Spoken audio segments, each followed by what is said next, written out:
नमस्कार दोस्तों, क्या विश्व के सभी धर्मगुरुओं की आध्यात्मिक शक्ति अक्षीण हो चुकी है, जो कि इस महामारी के प्रकोप के सामने पस्त होते दिखाई दे रहे हैं। दोस्तों, गौर करने वाली बात यह है, हम बड़े बड़े मंदिरों में जाकर पूजा करते हैं,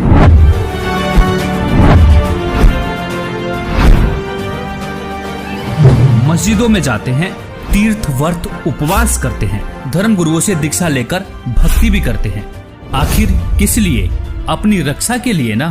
और दूसरी तरफ हिंदू धर्म के प्राचीनतम और आधारभूत सदग्रंथों में से एक ऋग्वेद के मंडल नंबर 10 के सूक्त 161 पर परमेश्वर के गुणों में लिखा हुआ है, यदि किसी रोगी की जीवन शक्ति समाप्त हो, यदि वह सीमा से भी परे हो गया है, यदि वह मृत्यु के सन्निकट चला गया है, तो भी उसे मैं भारी कष्टप्रद रोग के पंजे से मुक्त कराऊं तथा उसे शतवर्ष अर्थात 100 वर्ष के जीवन हेतु बल संपन्न करूं। दोस्तों, यह सुन आप यह भी कहेंगे कि यह तो किताबी बातें हैं, ऐसे कैसे हो सकता है? लेकिन दोस्तों, सच में ऐसा संभव है। वीडियो देखते रहिए, आगे बताएंगे भी और प्रमाण भी दिखाएंगे।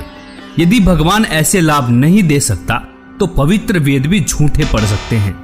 एक तरफ विज्ञान फेल है तो दूसरी तरफ अध्यात्म भी। ऐसे में अध्यात्म पर भी सवाल उठने लाजमी है, क्योंकि वेद तो भगवान के गुणों का यह गुणगान करते हैं, कैसा भी रोगी क्यों ना हो, परमेश्वर उसे ठीक कर 100 वर्ष की आयु प्रदान करता है। तो आखिर क्यों इन धर्मगुरुओं के पास जाकर भक्ति करने से हमें इस महामारी से राहत नहीं मिल रही है? क्या यह धर्मगुरु आपके अनमोल जीवन के साथ खिलवाड़ कर रहे हैं? क्या इनके पास कोई आध्यात्मिक समाधान नहीं है जो जनता के कल्याण के लिए सामने नहीं आ रहे हैं? एक सच्चे संत की पहचान तो संकट के समय ही होती है, क्योंकि प्राचीन समय में जब राजा और प्रजा पर संकट आता था, तब संतों की कृपा से ही समाधान हुआ करता था। परमेश्वर की भक्ति तो निरोगी काया और सुख शांति के लिए की जाती है। और इसी संदर्भ में कबीर परमेश्वर जी ने भी कहा है कि संत शरण में आने से आई टले भला, जय भाग्य में मृत्यु हो तो कांटे में टल जा। मतलब यदि मृत्यु भी होनी हो, कांटे जैसे दुख में मृत्यु टल जाएगी। दोस्तों, ऋग्वेद से साबित हुआ कि परमेश्वर की शक्ति के सामने विज्ञान शून्य है, क्योंकि जिस परमेश्वर ने मानव को बना चलाया, क्या उसे स्वस्थ करने में समय लगेगा? नहीं ना। दोस्तों, ऐसे में इस बात को भी दरकिनार नहीं करना चाहिए कि इस संकट की घड़ी में हमारे आध्यात्मिक धर्मगुरु क्या रोल अदा कर रहे हैं। कोई भी धर्मगुरु सामने आकर यह विश्वास नहीं दिला पा रहे हैं कि मानव जाति पर मंडरा रहे महासंकट से किस प्रकार से बचा सकते हैं। और दूसरी तरफ एक संत के शिष्य माननीय प्रधानमंत्री जी को लाखों पत्र लिखते हैं, लाखों ईमेल करते हैं। माननीय प्रधानमंत्री महोदय, भारत सरकार, मान्यवर, आप जी से हम संत रामपाल जी महाराज जी के लाखों अनुयायी आप जी के द्वारा मांगे गए सुझाव का सम्मान करते हैं। हमारी आप व आपकी सरकार से विनम्र प्रार्थना है, हम आप सभी से यह आग्रह करना चाहते हैं कि रामपाल जी महाराज इस विश्व में एकमात्र संत हैं जो शास्त्रानुकूल भक्ति विधि देकर लाखों करोड़ों परिवारों को कई प्रकार से दैहिक, दैविक, भौतिक तापों से राहत दिला चुके हैं। ऐसी आध्यात्मिक शक्तियों से परिपूर्ण संत जो कि बेकसूर हैं, उनको जेल में रखा गया है। बावजूद इसके यदि आप अपने मंत्रिमंडल के साथ उनके पास जाकर इस महामारी से बचाव हेतु अपनी प्रार्थना लेकर जाएं, तो हम ये पूर्ण विश्वास के साथ जानते हैं, क्योंकि संत परोपकारी व परमार्थी होते हैं, हमें यह पूर्ण विश्वास है कि वे अपनी दया दृष्टि पूरे विश्व पर बरसाकर इस समस्या से निजात दिला सकते हैं। आशा है इस एकमात्र बचाव के तरीके पर आप जी अमल अवश्य करेंगे। सत साहिब। और ट्विटर पर भी ट्रेंड करके पूरी दुनिया को विश्वास दिला रहे हैं कि सिर्फ और सिर्फ एकमात्र संत हैं जो मानव जाति को महासंकट से निजात दिला सकते हैं। वो संत कोई और नहीं, संत रामपाल जी महाराज हैं। यह सुन इस वीडियो को स्किप मत करना, जरा रुकिए, आपको विश्वास दिलाने के लिए कुछ जीते जागते प्रमाण पेश कर रहा हूँ, जिन्होंने संत रामपाल जी द्वारा बताई गई शास्त्र अनुकूल भक्ति की और परमेश्वर ने उनकी मृत्यु को भी टाल दिया। दोस्तों आज तक सिर्फ हमने सुना ही था कि परमेश्वर अंधे को आंख, कोढ़ी को काया, निर्धन को माया और बाज को पुत्र देता है, लेकिन यह अनसुना सत्य वर्तमान में सत्य साबित हो रहा है। दोस्तों ऐसे ऐसे एक नहीं, दो नहीं, हजारों प्रमाण ऐसे हैं जो संत रामपाल जी के अनुयायियों के जीवन में आप देख सकते हैं। मुर्दा बच्चा जीवित हुआ। जब मैं मजदूरी पे चला गया तो पीछे से उसकी मृत्यु हो गई जी, लड़के की। 1.5 साल का लड़का था दास का, और उसकी मृत्यु हो गई। जब घर आके जब मैंने देखा जी, उसकी स्थिति देखी तो हाहाकार मच रही थी। आस पड़ोस वाले भी इकट्ठे हुए, सभी ऐसे अफसोस मना रहे थे। वो बच्चे की लाश लेकर मैं गया जी, गांव का डॉक्टर है, डॉक्टर ने चेक किया जी उसको और कहता कि इसको घर में ले जाए, इसमें श्वास नहीं है। और मैं घर में आते आते ऐसे रखा बच्चे को, तो मैंने गुरुजी से अरदास लगाई घर में ही जी, और मैंने कहा कि हे परमात्मा, जब आप मेरी आजू बढ़ा सकते हो, मेरे रोग, ये कैंसर तक का रोग ठीक कर सकते हो मालिक, इसकी भी रक्षा करो दाता, इसकी भी आजू बढ़ाओ। हे परमात्मा, मेरे सतगुरुदेव जी ने तेरी दया करी मेरे, मैं कुछ इतने लाभ दिए मैं बता नहीं सकता आपको, इतने लाभ दिए मेरे को इस भगवान के, मैं धन्यवाद करता हूँ इस भगवान का।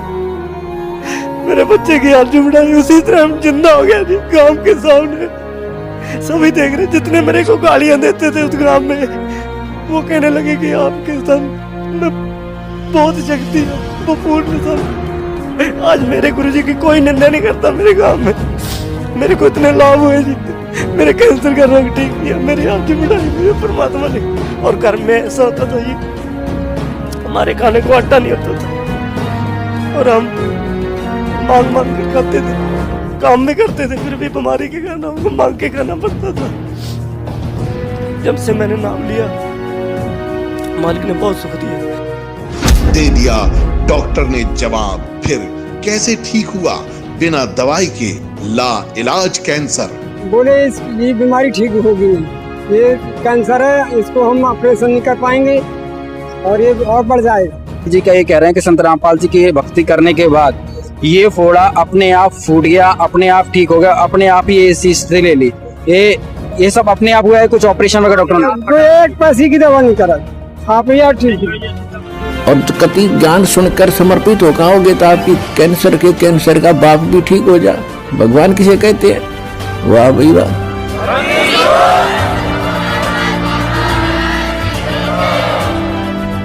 मुर्दा हुआ जिंदा। पत्नी के भाई थे, उन्होंने बताया कि आपको तो डेड बॉडी हो गई थी।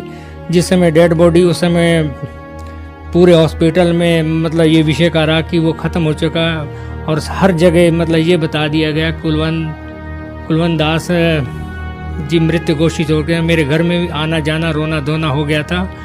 ठीक 1 घंटे बाद जब मुझे पूरी तरह होश आया, तो फिर मैंने अपनी राम कथा सुनाई कि मुझे उस वक्त ऐसा महसूस किया कि हकीकत में ये हुआ कि 3 दूत आए और मेरे प्राण लेकर सबसे पहले मुझे गणेश जी, ब्रह्मा जी, विष्णु जी, शिव जी तथा माँ दुर्गा देवी के लोकों से पार लेते हुए काफ़ी दूर ले गए। आखिर में मैं जाता हूँ, आखिर जब मंजिल पे पहुँचता हूँ, ऐसा मुझे महसूस हुआ ये सतलोक, मिनी सतलोक ही है। तो वहाँ गुरु रामपाल जी महाराज जी एक सामने खड़े थे।